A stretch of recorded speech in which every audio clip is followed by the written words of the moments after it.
ഇത് ഭീമൻ വിഷ്ണുറാം അസോസിയേറ്റ്സ്, ഭീമൻ വെജിറ്റബിൾസ്, പ്രശസ്തമായ ഭീമൻ പടക്കുകട, അതേപോലെ സിനിമാ നടൻ എന്നീ മേഖലകളിൽ പ്രവർത്തിച്ചുകൊണ്ടിരിക്കുന്നു.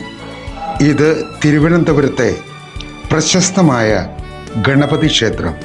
ഈ ഗണപതി കോവിലിനടുത്തുള്ള ബസ് സ്റ്റാൻഡിൽ ആറ്റുകാലമ്മയ്ക്ക് പൊങ്കാല അർപ്പിക്കാനെത്തുന്ന അമ്മമാർക്കും സഹോദരിമാർക്കും കുടിവെള്ളം കൊടുക്കുക എന്നുള്ളതാണ് കഴിഞ്ഞ 20 വർഷക്കാലമായി അദ്ദേഹം നടത്തുന്ന ഒരു പുണ്യകർമ്മം.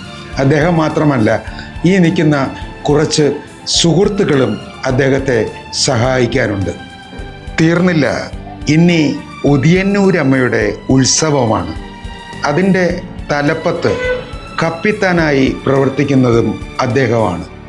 ഈ പുണ്യകർമ്മങ്ങളുടെ മനസ്സിന് ദീർഘായുസ്സുണ്ടാകട്ടെ എന്ന് ആശംസിച്ചുകൊണ്ട് ഉരുളയ്ക്കുപ്പേരി എന്ന അദ്ദേഹവും അദ്ദേഹത്തിൻ്റെ ഭാര്യയും അഭിനയിക്കുന്ന ഭീമൻ വ്ളോഗ്സിലൂടെ വരുന്ന ഉരുളയ്ക്കുപ്പേരി എന്ന ലഘു സ്കിറ്റിൻ്റെ സംവിധായകനായ ജയൻ ശിവൻസ്.